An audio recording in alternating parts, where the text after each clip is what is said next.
بسم الله الرحمن الرحيم وهذا صراط ربك مستقيما قد فصلنا الآيات لقوم يذكرون لهم دار السلام عند ربهم وهو وليهم بما كانوا يعملون.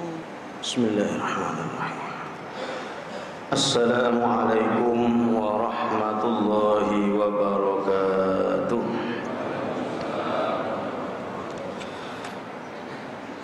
بسم الله الرحمن الرحيم.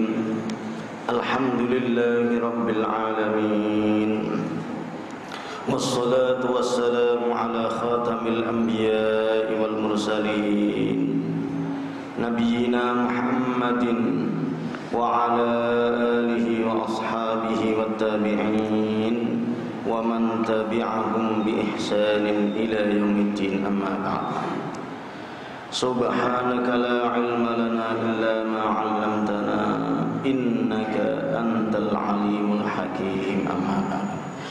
Bapak Ibu sekalian yang dirahmati Allah, pagi ini yang akan kita simak sama-sama adalah tentang al-udhiyah, korban, nyembelih hewan yang dilaksanakan di hari raya Idul Adha dan juga hari-hari tasyrik dalam rangka untuk taqarruban ilallah, untuk mendekatkan diri kepada Allah. Oleh karena itu Bapak Ibu sekalian, pembicaraan ini seluruhnya saya ambil materinya dari Fiqhus Sunnah yang ditulis oleh Syekh Sayyid Sabiq, dan hadis-hadisnya dipastikan oleh Fadilatul Syekh Muhammad Nasiruddin Albani. Yang dibahas diantaranya adalah masyru'iyyatuhu, diperintah dan dianjurkannya berkorban. Melalui hadisnya Rasulullah sallallahu alaihi wasallam yang diriwayatkan oleh Imam Ahmad, Imam Al-Hakim, dan Imam Ibnu Majah. Imam Ahmad, Imam Al-Hakim, dan siapa lagi tadi? Ibnu Majah. Melalui sanadnya dari sahabat Abu Hurairah radhiyallahu anhu bahwa Rasulullah sallallahu alaihi wasallam bersabda, "Man wajada sa'atan falam yudahhi fala yaqrabanna musallana." Hadis yang sangat bagus ini untuk kita jadikan cermin semuanya. Kita bercermin dengan hadis ini. Apa bunyinya? Man wajada sa'atan falam yudahhi fala yaqrabanna musallana. Man, siapa saja berarti terbuka untuk umum, asalkan dirinya merasa man.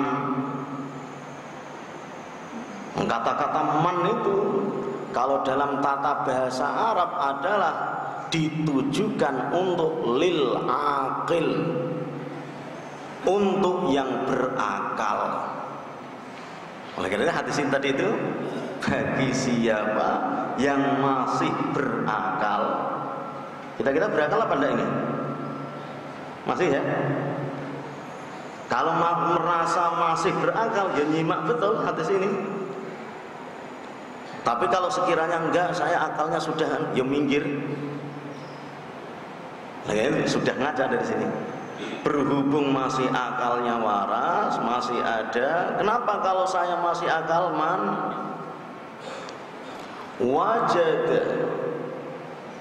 yang mendapatkan, yang menemukan. Apa yang ia temukan? Sa'atan, dari kata wasi'. Tidak bacanya harus sa'atan, tidak sa'atan, beda. Kalau sa'atan adalah dari kata wasi' yang artinya luas. Luas itu ya longgar. Tapi kalau sa'atan itu jam. Saya ulang lagi, barang siapa yang mendapatkan kelonggaran, setelah ia tak dapatkan kelonggaran kok falam yudohi, kok tidak mau melaksanakan korban, fala yaqrabanna musallana, maka orang yang seperti ini gak usah deket-deket, gak usah deketi tempat-tempat sholatku, gak usah ke masjid. Ahli masjid kok pelit gitu, padahal ada, punya potensi kok tidak ada yang dikorbankan, gak sportif. Maka hadis ini walaupun tujuan mulanya adalah untuk penyembelihan korban, tapi kalau kita renung-renungkan, kalau kita berinteraksi lebih dalam lagi, maka maknanya banyak. Saya tulis di sini dalam benak saya tadi itu, namanya sa'atan. Sa'atan, barang siapa yang mendapatkan kelonggaran. Tadinya longgaran rizki. Nah, dari sekian rizkinya yang longgar itu, kok tidak ada yang dikorbankan untuk di jalan Allah. Loh, ini kurang. Yo elekan istilahnya. Itu kalau soal rizki. Kalau yang lebih khusus tadi adalah untuk nyembelih hewan. Lebih lanjut lagi, diberikan kelonggaran harta benda. Masjid lagi bangun. Dari kelonggaran hartanya itu kok tidak ada yang disisihkan untuk bantu bangun masjid, ya enggak sini, kamu enggak ikut bangun, seakan gitu juga. Sa'atan. Oleh karena itu kita terus lihat, apalagi yang tinggal di kota wisata, masa tidak sa'atan. Dilanjutkan lagi, tidak harta benda. Maka saya tulis di situ sa'atan dalam hal apa? Tadi saya katakan dalam soal rezeki dan harta benda. Lebih lanjut lagi kalau teruskan, kelonggaran dalam soal waktu dan kesempatan. Barang siapa yang dianugerahi kelonggaran waktu, dari sekian waktunya itu kok tidak ada yang digunakan untuk korban, untuk dikorbankan, maka enggak usah dekat-dekat masjidku. Banyak lagi. Kita termasuk yang dianugerahkan Allah Subhanahu wa taala kelonggaran waktu, kelonggaran kesempatan. Sehari-harinya misalnya, sehari-harinya 24 jam, dari 24 jam kok tidak ada yang dikorbankan untuk di jalan Allah. Yes, enggak usah ikut-ikutan. Suruh berkorban enggak mau gitu. Korban yang ini mana yang ya lebih umum. Tidak ada yang diperjuangkan untuk berjuang. Terus lagi kalau teruskan, itu baru seharinya. Kalau teruskan lagi, barang siapa yang diberikan kelonggaran umur, longgar apa enggak umur kita ini? melonggar, sudah nyampe 40-50 tahun, udah sekian itu di dunia kita. Dari 50 tahun itu loh, kok tidak ada yang digunakan korban waktu tadi ini, waktunya untuk ke masjid, untuk di jalan Allah, nggak usah ikut-ikutan masjid.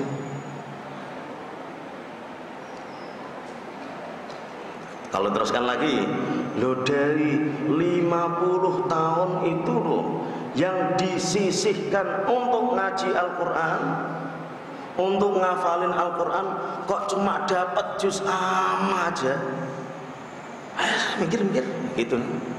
Seakan sentilan apa, nyentilnya hadis ini bunyinya begitu.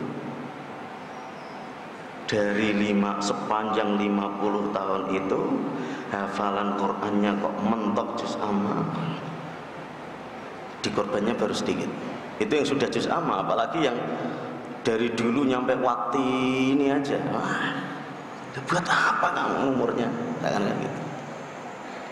Terus nanti diteruskan, barang siapa yang diberikan kelonggaran ilmu, kok dari ilmunya itu tidak ada yang disisihkan berkorban di jalan Allah, tidak termasuk bagian orang seakan-akan gitu, mau tidak mau memikirkan agamanya, tenaganya, kekuatannya yang telah diberikan Allah, sehat walafiat, kok tidak ada yang disisihkan untuk berjuang di jalan Allah, seakan-akan kurang mikirkan, kurang.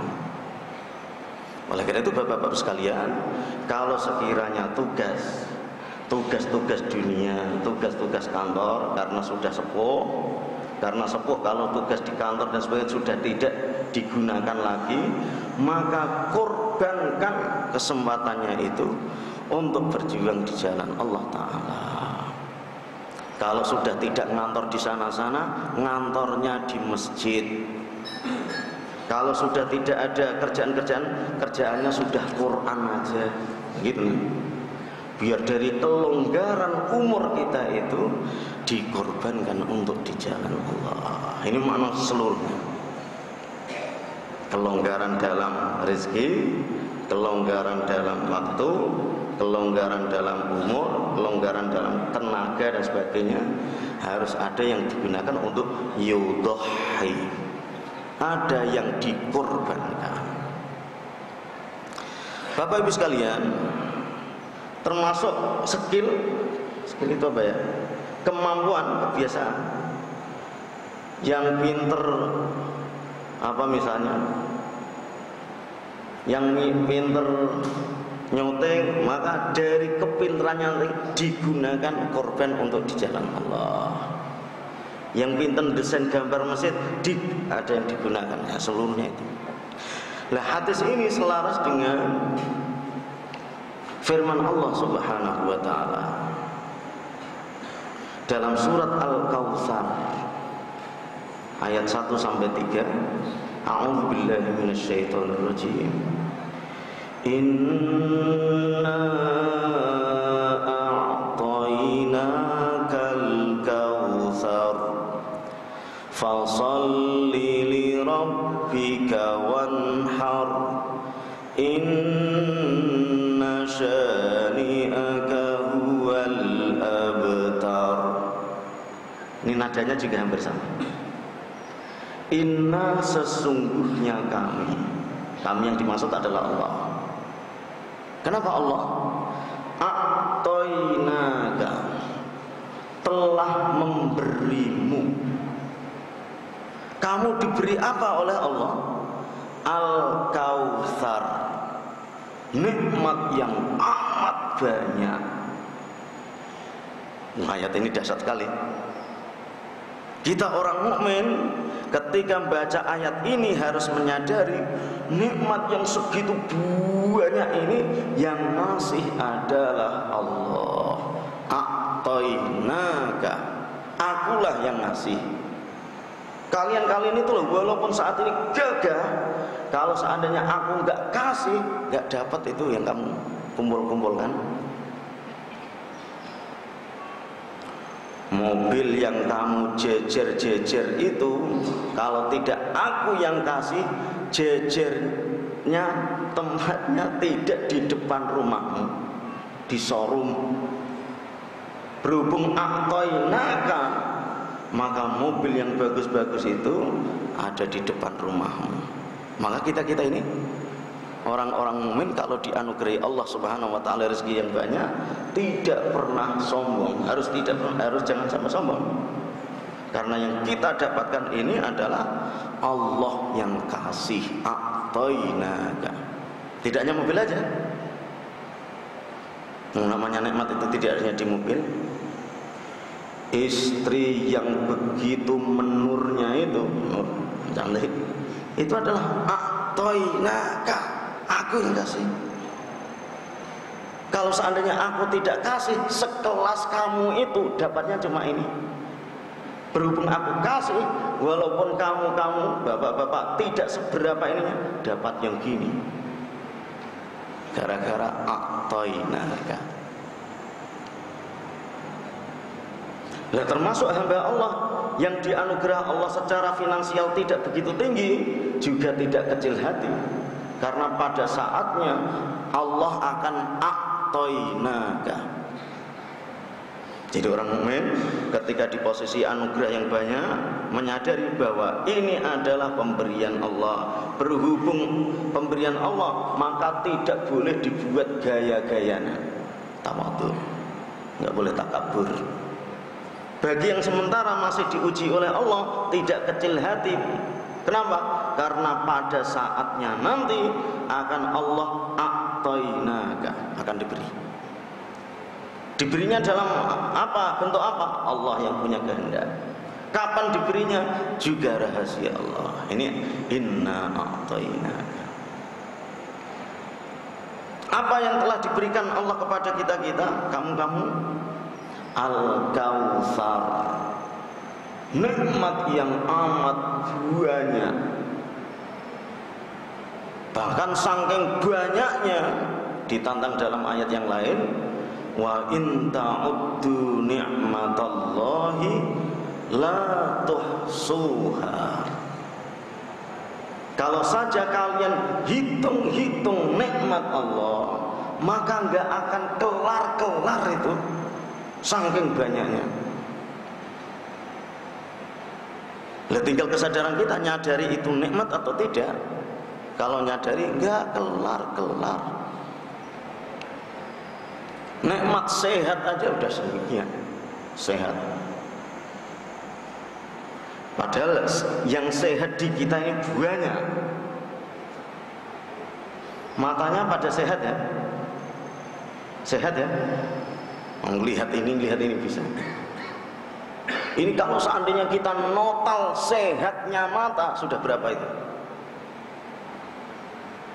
Sejak bangun tidur tadi itu aja, nggak usah ngitung-ngitung yang kemarin-kemarin. Sejak barusan aja. Dan yang kita hitung adalah nikmatnya kesehatan mata. Itu udah.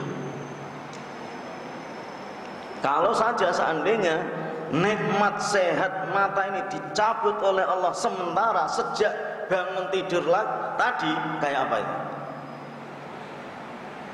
Bangun gini, mana ya sandal saya? Mana ya tempat wudhu ya? Bisa jadi nggak nyampe, bisa jadi kejedot duluan, macam-macam. Berhubung nikmat kesehatan mata masih diberikan Allah Ta'ala, menuju ke tempat wudhu ya enak, cari sandal ya enak, nyari kunci ya enak, sampai ke masjid juga nyampe. Baru ngambil mobil baru bagus sudah lunas misalnya ya, tapi nikmat mata dicabut oleh Allah, jadi enak apa enggak ini mobilnya? Ini baru notal hari ini, nggak kelar, belum kelar loh tadi itu. Wong setiap jalannya roda itu enak, parkir ya enak. Lah bapak-bapak, ibu-ibu hidup di dunia ini sudah berapa hari? Sudah berapa hari? Nah, kalau di total berapa itu? Itu kalau seandainya kita notalnya mata, belum merembet yang lain. Ini juga begitu. Gua gagah dan sebagainya, ininya tidak sehat. Padahal ini itu ya untuk makan, ya untuk ngomong. Ini ngomongnya sudah berapa banyak ini. Gara-gara ini duit pada berdatangan. Datang. Gara-gara ini badannya jadi seger. Karena makan. Bentar lagi sarapan. Lah kita sarapan di dunia ini sudah berapa kali? Nanti setiap nikmatnya sarapan dihitung. Ngitung harganya sarapan aja kewalahan, apalagi ngitung nikmatnya. Makanya kita harus nyadari bahwa kesemuanya ini adalah a'toinaka, aku yang kasih. Berhubung Allah yang kasih, maka kalau minta nikmat dan anugerah harus minta kepada Allah. Jangan sampai Allah yang ngasih anugerah nikmat, tapi yang diminta adalah keris, yang diminta adalah menyan. Ya jangan, karena menyan tidak bisa, a'toina tidak bisa. Ayat berikutnya, berhubung kamu diberikan nikmat yang begitu banyaknya oleh Allah, ya sehat mata, ya sehat kaki, ya sehat tangan, ya waras, macam-macamnya itu, maka pesannya ayat ini fasolli, maka gunakan nikmat tadi itu untuk fasolli, maka sholatlah, maka ibadahlah. Karena nikmat umurmu masih ada, nikmat tanganmu masih sehat, kakimu juga belum stroke dan sebagainya, tidak ada halangan sama sekali, termasuk duitmu juga ada, macam-macam nikmat. Kesemuanya itu sebisa mungkin untuk fasolli, untuk meningkatkan sholatnya. Sholat yang kita lakukan adalah betul-betul li rabbika, karena Tuhanmu, tidak karena absen, tidak karena gajinya pengen ditambah, tidak, betul-betul karena Allah. Inna sholati wa nusuki wa mahyaya wa mamati lillah. Karena sholatnya betul-betul karena Allah, maka melaksanakan sholatnya ya harus yang sopan, ya harus yang satun, ya harus tomaknina. Karena mau melaksanakan sholatnya karena Allah, maka hadirnya ya lebih awal.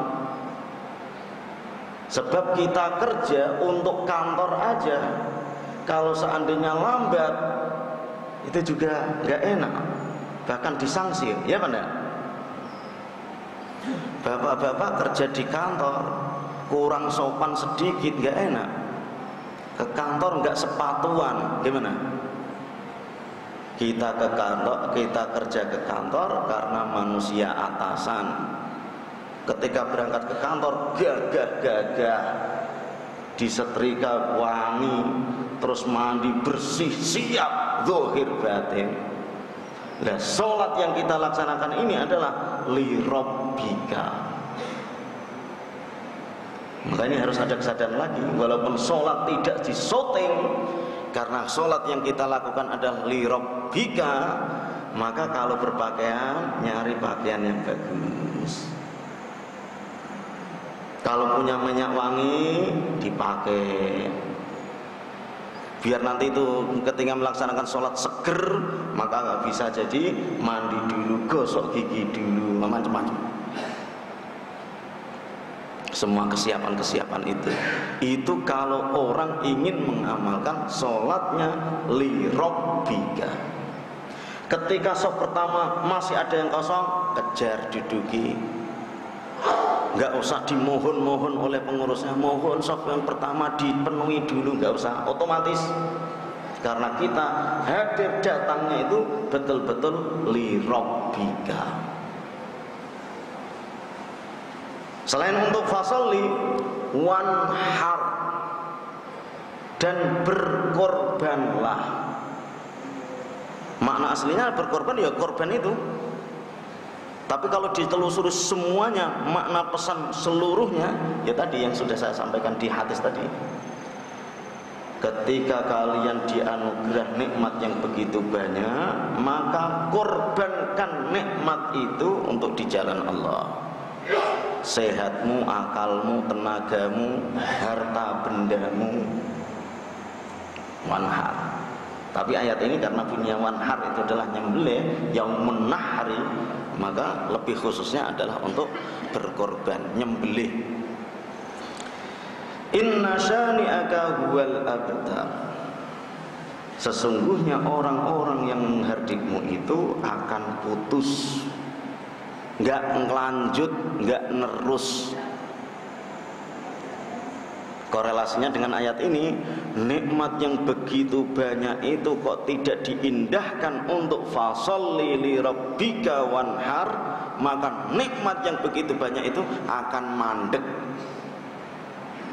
Kesehatan kok tidak disisihkan untuk ibadah, untuk sholat dan sebagainya, maka kesehatan itu akan mandek, tidak nerus. Dibalik, berhubung sehatnya digunakan dan dihabiskan untuk sholat, untuk ibadah yang lain, maka sehat ini nanti akan lanjut. Kapan lanjutnya? Akhirat. Duit, harta benda dan sebagainya, nikmat banyak juga. Kok tidak digunakan, tidak dihabiskan untuk fasholli li rabbika, ya putus, tidak lanjut.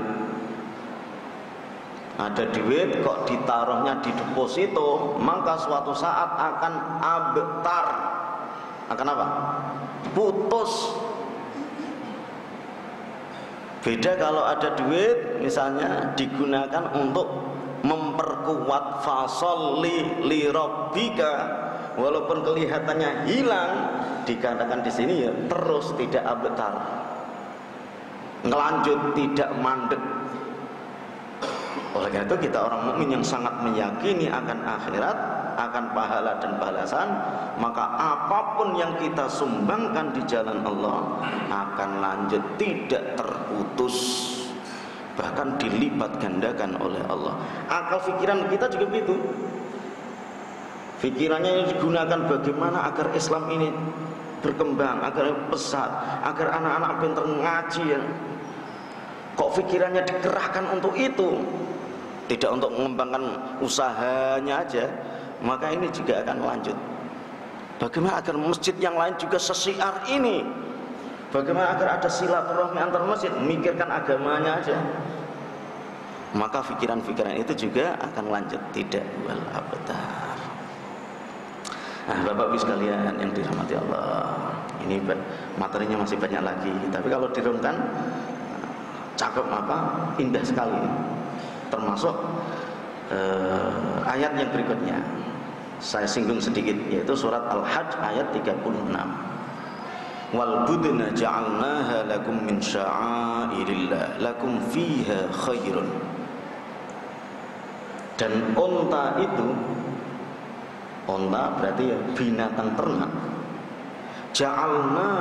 Ja'alnaha lakum, aku jadikan dia lakum buat kalian min sya'airillah, termasuk bagian-bagian syiar-syiar Allah. Ini memang realnya, kenyataannya di dunia memang ya. Untuk hari ini walaupun belum masuk Dzulhijjah, binatang ternak sudah sedemikian ramai. Siapa yang gerakkan itu? Tidak hanya tahun ini, tahun kemarin juga ya, tahun kemarin ya. Di seluruh pelosok. Padahal kementerian korban tidak ada, ya mana? Kementerian nggak dibentuk.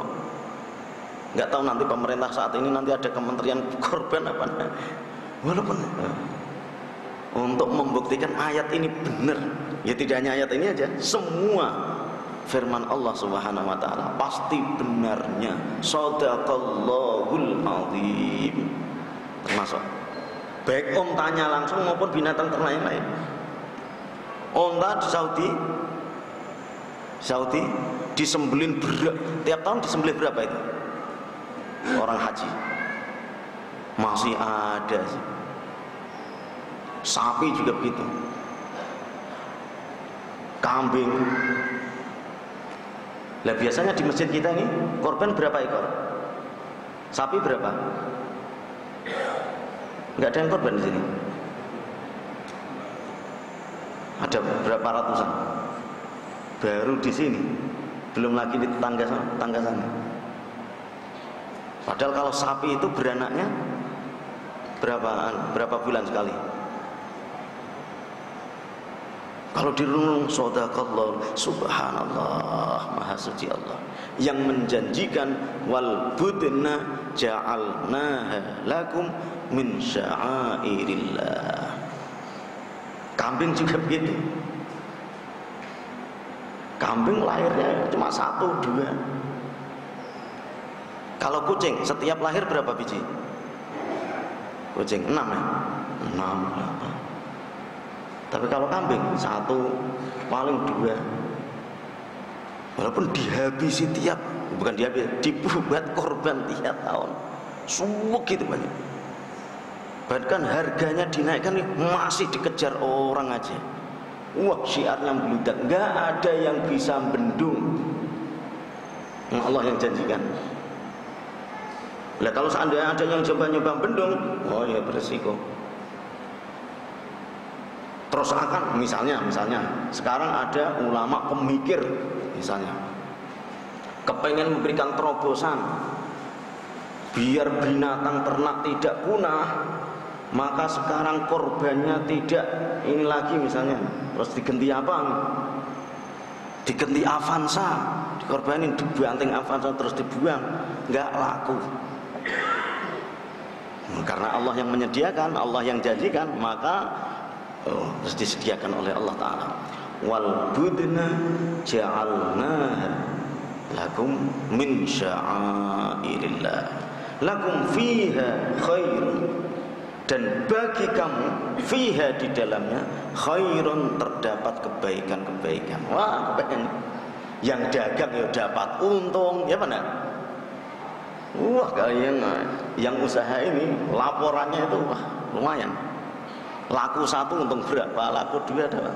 Terus silaturahmi antara juga ya berat semuanya. Nah, ini kan termasuk memberikan lapangan pekerjaan. Berapa orang yang dikasih kesempatan, yang diberikan kesempatan untuk berpahala juga. Gara-gara korban ini juga semuanya merasa solidaritas ini. Nah, benar juga ayat Allah ini.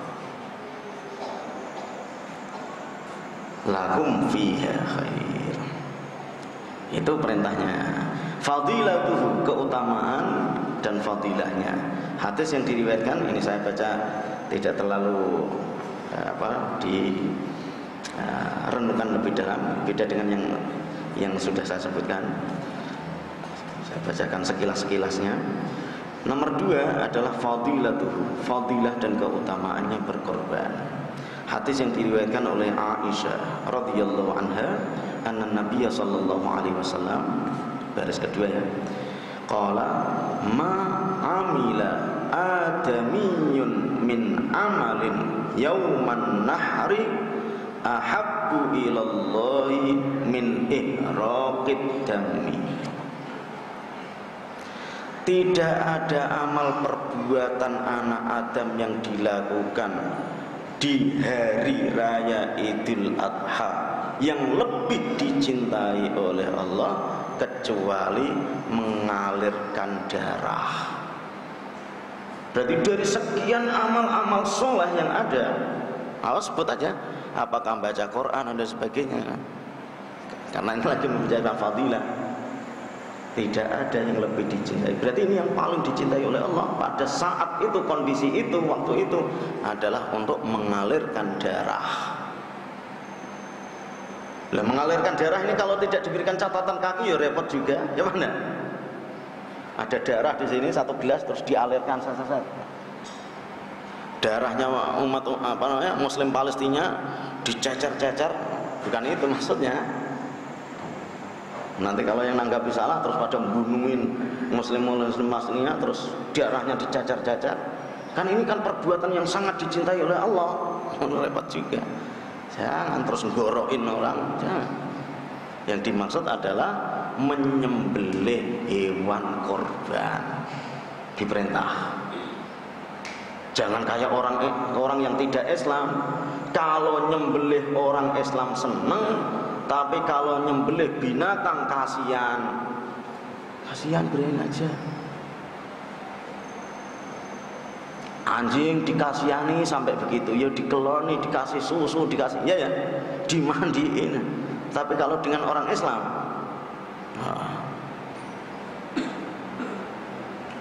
min ihraqid dam. Sampai seperti apa fadilah keutamanya? Innaha la ta'ti yaumal qiyamati biquruniha wa asy'ariha. Sesungguhnya hewan yang kalian sembelih di hari itu akan datang di hari kiamat. Yang masih percaya hari kiamat, maka korban kita itu tidak hilang sia-sia, tapi akan datang membawa pahalanya sampai kehitung biquruniha wa asy'ariha, dengan tanduk-tanduknya. Tanduk itu harganya berapa? Kalau tidak dikoleksi nggak ada artinya. Bulu rambutnya buang. Tapi toh demikian, karena fadilah dengan utamanya tinggi, sampai yang itu aja ada pahalanya. Jadi kalau kita belajar balaghah atau belajar usul fiqh, itu wong bulunya aja pahalanya datang, apalagi dagingnya, apalagi hatinya, apalagi sampai situ. Saya kehitung semuanya. Oleh karena itu kembali pada tadi itu, wa inna dama la yaqa'u minallahi bimakan qabla an yaqa'a 'alal ardi fatayyibu biha nafsan. Bahkan disebutkan fadilahnya orang yang beli korban sebelum darahnya itu jatuh ke bumi, sudah jatuh, disaut pahalanya. Wa inna dama la yaqa'u minallahi bimakan. Sesungguhnya pahalanya orang yang menyembelih korban itu sebelum darahnya netes di bumi diangkat oleh Allah. Saking begitunya. Tapi ini hadis ini membicarakan tentang fadilah keutamaan nyembelih. Bukan berarti terus amal-amal soleh terus kemudian diabaikan, tidak. Mau sholat jamaah masih kalah korban, tidak begitu ya. Tadi saya sebutkan di antara sekian amal-amal soleh yang sangat paling dicintai oleh Allah adalah nyembelih korban di hari Idul Adha. Tapi bukan berarti dimaknai kemudian amal-amal soleh yang lain tidak dilakukan, tidak. Jangan sampai mentang-mentang habis korban terus nggak sholat jamaah, baca Quran juga tidak begitu. Sama juga kayak kita ini. Fadilahnya sholat berjamaah, itu kan sekian derajat ya, 27 kali lipat. Ini fadilah keutamaan, jangan sampai disia-siakan. Bukan berarti maknanya karena sudah 27 kali lipat terus besoknya enggak sholat subuh, sampai berapa hari ya begitu. Fadilah. Masih ada juga yang umroh, misalnya umroh sholat di Masjidil Haram berapa ribu sholat itu, balik lagi ke rumahnya nggak mau sholat, sudah saya rapel. Fadilah, maksudnya fadilah kalau disia-siakan sayang. Ada longgar, ada keluasaan, maka inilah kesempatan-kesempatan yang baik yang diberikan Allah Subhanahu wa taala. Hukumnya adalah sunnah muakkadah, sangat dianjurkan dan ditekankan dan sangat dibenci bagi orang yang meninggalkannya bagi orang-orang yang diberikan mampu oleh Allah. Terus apa lagi nih? Halaman 2. Hikmatuha, hikmahnya sudah titik ya tadi. Adalah dalam rangka untuk mengenang zikra Ibrahim wal udhiyatu syara'ahallahu ihya'an li zikra Ibrahim. Untuk mengenang bagaimana pengorbanan Nabi Ibrahim. Luar biasa ini. Nah, ini biasanya digunakan untuk khutbah Idul Adha, diuraikan sedemikian rupa. Nabi Ibrahim hidupnya tidak punya anak itu berapa tahun kemudian? Udah tua ya? Udah tua. Ketika sudah nyampe umur tua, dianugerah oleh Allah anak. Gimana ya? Anugerah nikmat anak yang tadinya itu mandul atau tidak punya anak, terus tiba-tiba didatangkan anak. Gimana? Kalau mobil Avanza itu biasa, tapi kalau anak, lu pas lahir sudah diasuh, sudah agak lumayan gede, lucu-lucunya disuruh mengorbankan oleh Allah. Tahu ini keluarga udah nggak ada yang nandingin. Kalau kita bayangin bagi bapak-bapak yang sudah berkeluarga, wong kita nikah, habis nikah 3 tahun, 5 tahun belum isi, itu aja udah, ya mana? Terus ketika baru 7 tahun, alhamdulillah ada isi. Isi maksudnya ada tanda-tanda lahir. Lah Nabi Ibrahim sekian puluh tahun. Lah ketika dihadirkan anak, malah diuji oleh Allah agar seandainya agar kita juga nyadari pengorbanan yang kita berikan ini kalau dibandingkan dengan pengorbanan Nabi Ibrahim, di mananya? Harus begitu. Oleh karena itu kita kalau menyadari ini, termotivasinya lebih tinggi. Kalau diminta korban waktu aja kok, diminta untuk jadi pengurus, diminta untuk jadi ngurusi ngaji, ya diluangkan. Dari sekian waktu diminta untuk mengorbankan waktunya untuk sholat jamaah, dikorbankan, karena korban kita yang lakukan ini tidak seberapanya. Nah, biar untuk memotivasi kita agar mengorbankan hartanya, mengorbankan tenaganya, mengorbankan ilmunya untuk berjuang di jalan Allah. Wa tausi'atan 'alan nasi yaumal 'idi, dan memberikan kelonggaran kepada manusia. Berarti kita peduli juga. Jadi ini mencetak agar ahli-ahli masjid itu juga ahli-ahli sosialnya. Jangan sampai ibadahnya kenceng, tapi kalau ke masyarakatnya, makanya orang menyebutkan hablum minallah, hablum minan nas. Lo ahli jamaah, tapi dengan tetangganya kok begitu, pelit bakhil. Tidak hanya ayat ini aja. Ara'aital ladzi yukadzibu biddin fadzalikal ladzi yad'ul yatim wa la yahuddu 'ala ta'amil miskin. Sama juga. Bohong, dusta. Kalau agamanya kenceng kok nggak peduli pada anak yatim.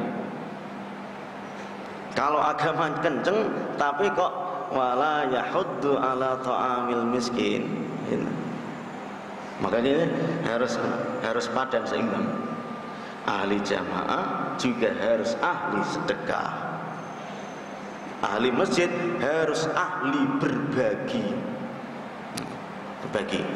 Tausi'atan 'alan nas yaumul 'idi. Nomor 5, waktu dzabahi. Kapan disembelih?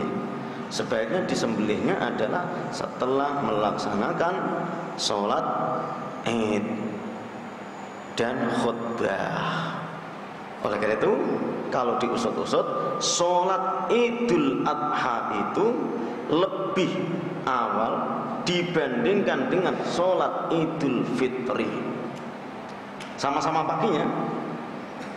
Jadi waktu sholat Id itu sebetulnya adalah ya waktu duha itu, setelah matahari terbit 1 tombak. Tapi dibandingkan Idul Fitri dengan Idul Adha, kalau Idul Adha dilaksanakan lebih pagi, karena dia akan ngejar nyembelih. Tapi kalau Idul Fitri itu lebih agak disiangkan dikit. Siang bukan berarti jam 11, jam 10. Dibandingkan dengan Idul Adha ini lebih disiangkan. Kenapa? Karena pada waktu itu disuruh sarapan dulu. Sarapan dulu menandakan sudah tidak puasa. Maka ini agar nuasa sunnah ini kesampaian, maka harus panitia harus ngira-ngira. Oh, kalau kemarin Idul Fitrinya adalah jam 7, maka Idul Adha ditembak setengah 7 agar untuk memenuhi sunnah ini. Sunnah ini.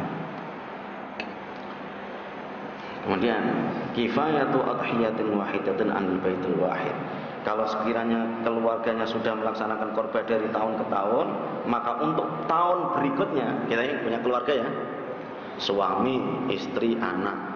Tahun kemarin suami sudah korban, istri sudah, anak juga sudah rata. Maka tahun-tahun berikutnya 1 korban bisa digunakan untuk seluruh keluarganya. Menandakan bahwa anjuran ya anjuran, tapi Islam tidak memberatkan umatnya. Jangan sampai umat Islam itu ngeluh, waduh anak saya 7, saya masih hidup, istri juga 2, korban semuanya saja. Misalnya kan. Jadi kalau sekiranya sudah rata anggota keluarganya, maka 1 ekor itu bisa untuk bareng-bareng, 1 untuk semuanya. Nomor 7, jawazul musyarakati fil adhiyati. Jadi dibolehkan untuk patungan, sudah maklum ini, 1 sapi untuk 7 orang, maklum boleh. Nomor 8, tauzi'ul lahmil adhiyah. Bagaimana pembagiannya? Yusannu lil mudahhi ayyakula min adhiyatihi. Disunnahkan bagi orang yang melaksanakan korban itu untuk makan sebagian binatang. Ini yang biasanya ada salahan. Biasanya yang korban malah nggak berani makan dagingnya, ya, suruh makan. Wa yuhdil aqarib, dan menghadiahkan kepada keluarganya, boleh juga. Wa yatasaddaqu minha 'alal fuqara, dan disedekahkan kepada fakir miskin. Jadi memang tidak semua pembagian itu dialamatkan pada fakir miskin. Ada yang untuk dirinya, waduh saya beli mahal-mahal nggak boleh makan, ya boleh. Malah yusannu katanya, sebagiannya dimakan biar merasakan nikmatnya nyembelihan dia. Terus keluarganya juga mencicipi, merasakannya juga. Jangan dikira, oh ini punya keluarga korban 3 ekor tapi keluarganya enggak, kan nanti terus asumsinya jadi merata. Untuk dirinya ya dapat, untuk kerabat-kerabatnya juga dapat, yang di luar itu fuqara-fuqara juga dapat. Yang terakhir adalah al-mudahhi yadbahu bi nafsihi. Yang terakhir, yusannu liman yuhsina dzabha. Disunnahkan bagi orang yang pinter nyembelih agar ayyadbaha adhiyatahu biyadihi. Kita kepengen korban dan lihe untuk menyembelihnya, maka disunnahkan nyembelih sendiri. Sunnah agar terpenuhi, tidak mewakilkan. Lah Rasulullah SAW meneladankan itu, luar biasa ini. Maka idealnya imam-imam kita, ustadz-ustadz kita, kalau korban langsung turun tangan, sebagaimana Rasulullah contohkan, bagusnya.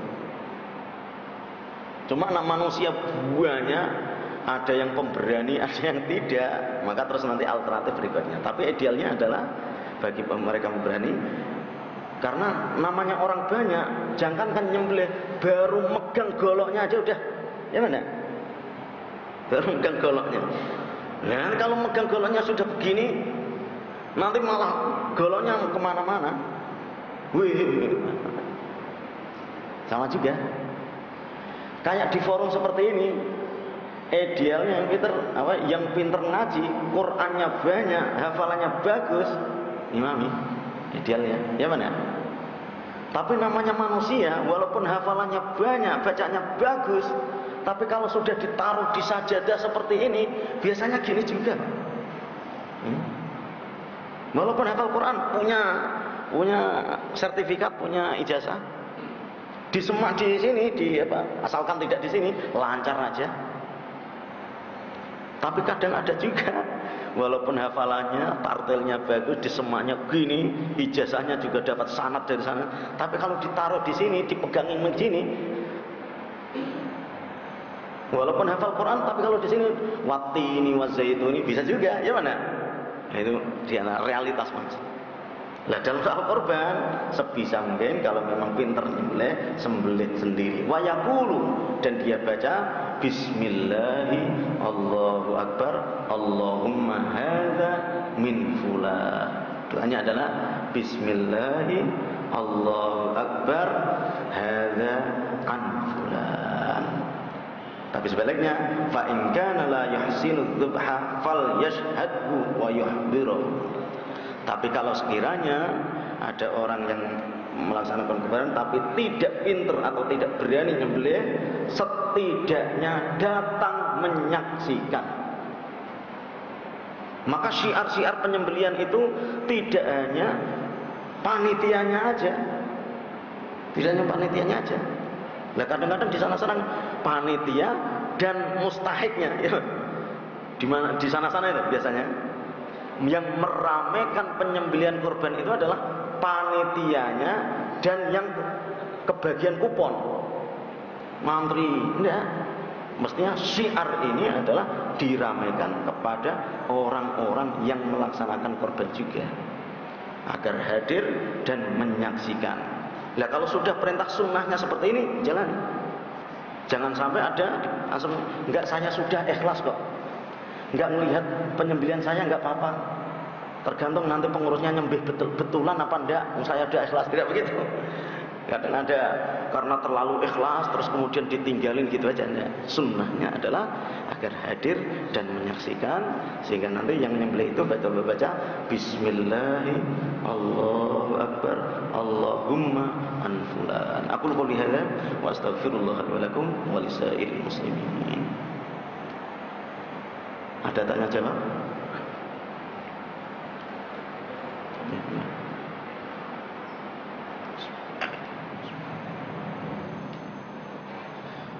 Bismillahirrahmanirrahim. Assalamualaikum warahmatullahi wabarakatuh.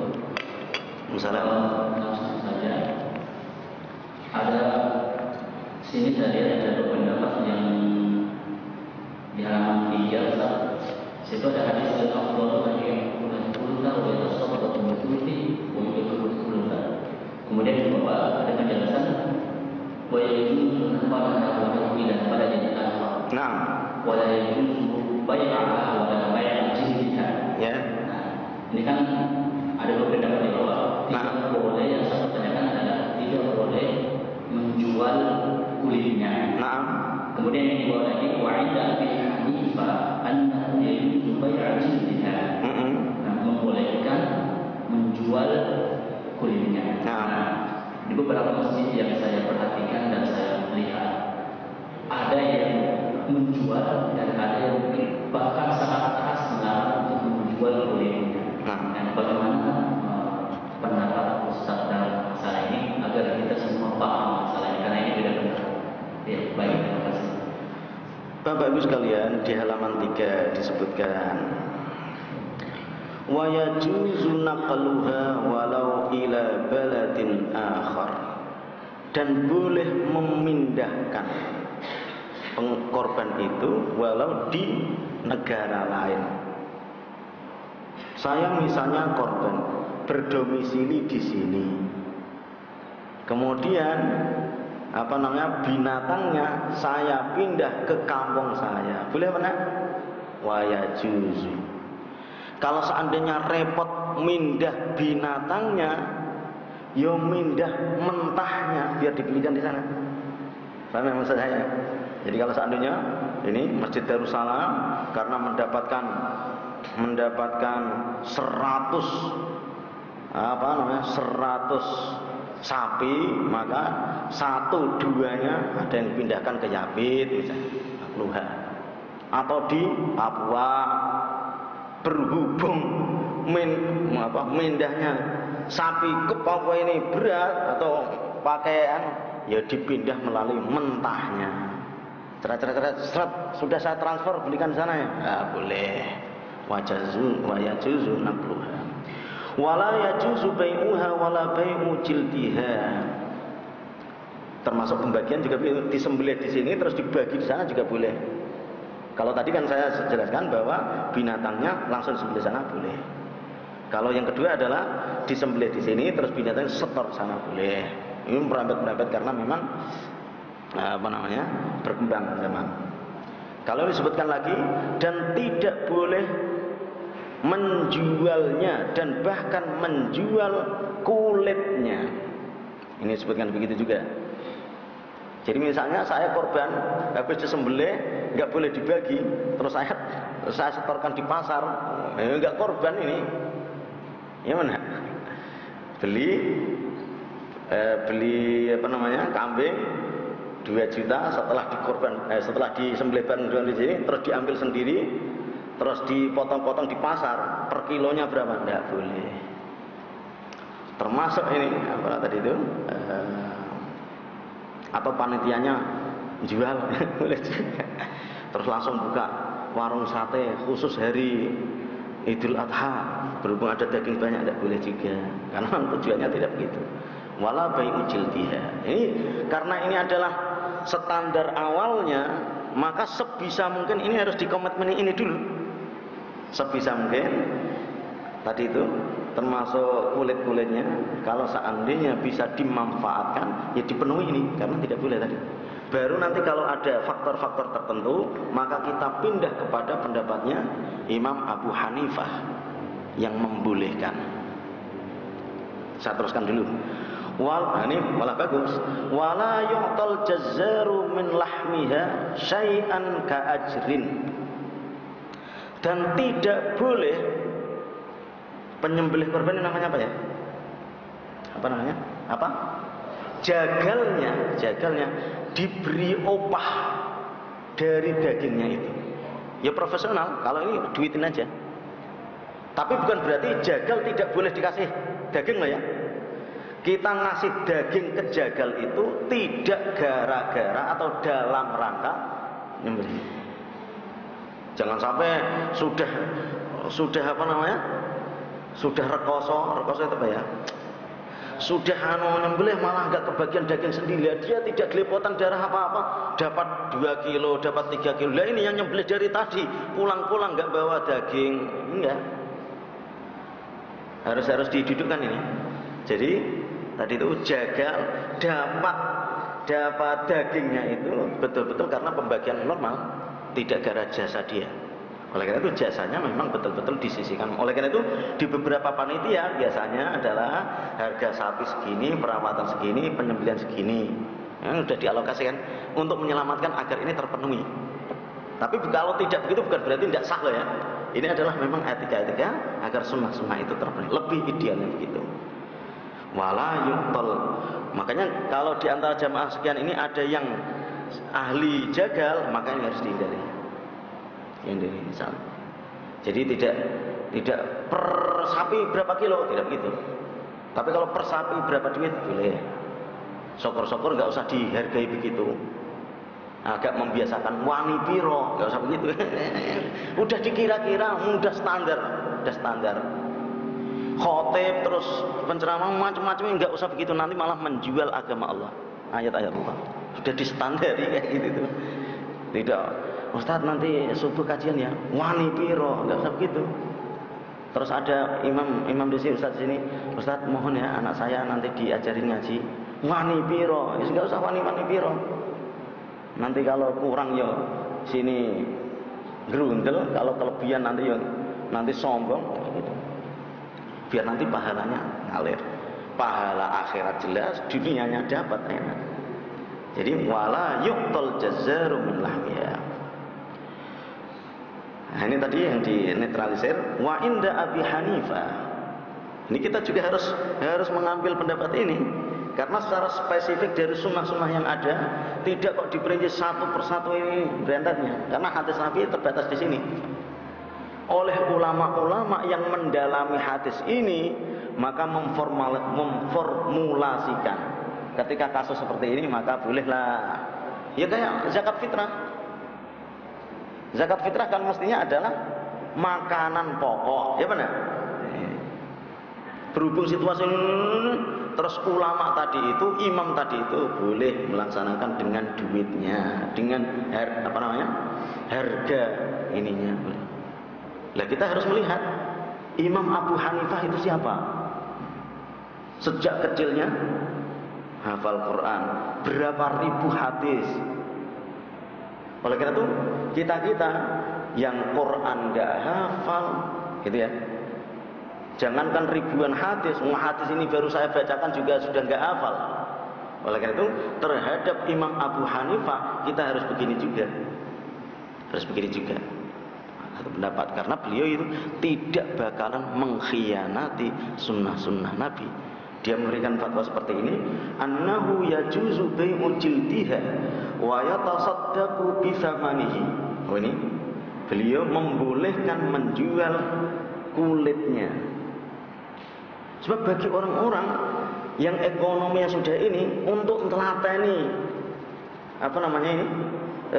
kulitnya itu udah kan. Karena dipandang tenaganya tidak impas dengan gitu. Bagi yang tidak tahu. Tapi bagi yang memenuhi yang pertama tadi itu, mungkin dia kreatif lagi. Wah, kok ada seruan sunnah seperti ini ya? Gimana ya? Agar kulit-kulit ini bisa diproduksi lebih gini. Nah, ini malah terobosan bagus. Tapi kalau belum mampu ke arah sana, maka gimana ini? Dijual boleh. Dari hasil penjualannya itu disedekahkan. Jangan ini sedekahkan. Sama juga ini asik-asik juga ini kawan. Kita infak karpet ke masjid, infaknya. Ini mungkin ini nanti enggak, namanya sudah diwakafkan kok dijual, diinfakkan. Boleh apa enggak? Ini ya. Saya ulang lagi sajadah ini. Di tahun 90-an sudah ada yang infak atau sudah yang wakafkan ini. Dari 90 sampai sekarang itu sudah lecek atau masih bagus? Karena sudah nggak layak disingkirkan. Jangan sampai orang yang merasa mewakafkan, ini pengurus gimana? Saya infak malah tidak digunakan, nanti pahala saya nggak ngalir, nggak dipakai, ya benar? Nah, tidak usah total begitu. Lah pengurus masjid nimbang-nimbang, waduh ini sajadah sudah lecek, sudah lama, sudah tidak zamannya. Kalau ditaruh di sini, numpuk ngabisin tempat apa enggak? Ngabisin tempat apa enggak? Berhubung ngabisin tempat, oh kira-kira musola mana yang membutuhkannya? Boleh begitu. Kalau sekiranya musolanya sudah makmur semuanya, orang Islam kaya-kaya semuanya, alhamdulillah misalnya, ustadznya ya kaya, makmum dan jamaahnya juga kaya-kaya. Jadi kalau seandainya sajadahnya itu kurang maka boleh dijual, didaur ulang. Hasil daur ulangnya dibelikan nambah-nambah sajadah yang baru. Sama juga mikrofon di zamannya tahun 90, yuk krak, tidak senggema ini, ya mana? Mungkin barangkali yang wakaf yang waduh speaker saya kok udah nggak dipakai gara-gara kedatangan wakaf yang baru, kan begitu. Lah kayak orang seperti ini nggak usah kecil hati, pahala hisab Allah itu masih jalan. Lah nanti kebijakan pengurusnya seperti apa? Wah ini kalau cuma ditaruh di sini tidak menuin ruangan. Oh taruh di musola sana, taruh di masjid sana. Lah kalau sudah makmur semuanya sana, nggak menerima lagi, dijual biar didaur ulang, nanti dibelikan yang bagus lagi. Ini sama juga.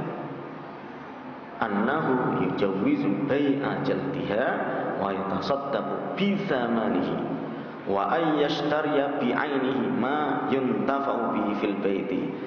Tapi walaupun demikian, Imam Abu Hanifah mewanti-wanti jangan sampai menjual yang jelas-jelas kemanfaatannya itu ada. Dagingnya maksudnya. Lah kalau dagingnya dijual nanti yang nyisa apa? Tapi kalau bulunya, terus kemudian kulitnya, ya memang kalau tidak ahli malah mubadir, kececer. Kita masak kepala ini kalau tidak ada ahlinya susah, gelepotan. Tapi kalau ahlinya bisa. Nah, syukur kalau seandainya dari panitia mendatangkan ahli ini, terus kemudian ini berhubung yang dagingnya sudah dibagi mentah, maka kepalanya dimasak, kemudian untuk open house. Malah bagus lagi, syiar lagi. Tapi kalau buka open house, saya ya diundang juga. Jangan diem-dieman. Saya yang ngasih ini ya. Saya ngasih arahan, masukan. Sudah dimasak 5 kepala sapi, nggak ada SMS sama sekali. Kalau seandainya, insya Allah, kalau seandainya SMS-nya tidak datang, ada utusan, Ustadz ini kemarin sarannya. Mohon maaf tidak undangan karena kemarin khilaf. Walaupun enggak saya undang Ustaz SMS, tapi ini loh hasilnya. Malah bagus juga kalau gitu. Ya benar. Wah, matang mentahnya nyampe ke rumah, wah malah ini berarti sunnah-sunnahnya sangat terpenuhi semuanya. Nah, nanti kalau ada khilaf-khilaf yang tidak seberapa, tidak menjadikan tidak sahnya berkorban. Ini harus ingat. Jangan sampai panitia sudah berusaha untuk memaksimalkan sunnah-sunnah, tapi biasanya yang nonton cuma maidu aja. Tidak boleh, itu bikin rucek istilahnya. Kayak kita memandikan jenazah, ngafani, tim itu kan biasanya sudah ahli. Berhubung kita tidak pelaku, biasanya baca di sini, loh itu tidak boleh, kurang dianu dan omongan-omongan seperti ini biasanya mengganggu. Oleh karena itu dalam pelaksanaan pengurusan jenazah, kalau seandainya kurang tidak menjadikan tidak sahnya, harus ini. Jadi kan nanti pelaksanaan korban itu kalau seandainya ada yang khilaf sedikit, misalnya sesuai dengan literatur yang ada, maka seluruhnya itu tidak sampai menjadikan membatalkannya sehingga tidak sah. Sebab nanti kalau begitu kencengnya nggak ada yang berani jadi panitia, ya mana? Panitia dapat berapa duit? Semuanya adalah berjalan untuk sama-sama cari ridho Allah. Aku qouli hadza wa astaghfirullah li wa lakum wa lisa'il muslimin kafaratul majlis. Subhanakallahumma wa bihamdika asyhadu an la ilaha illa anta astaghfiruka wa atubu ilaik. Wassalamualaikum warahmatullahi wabarakatuh.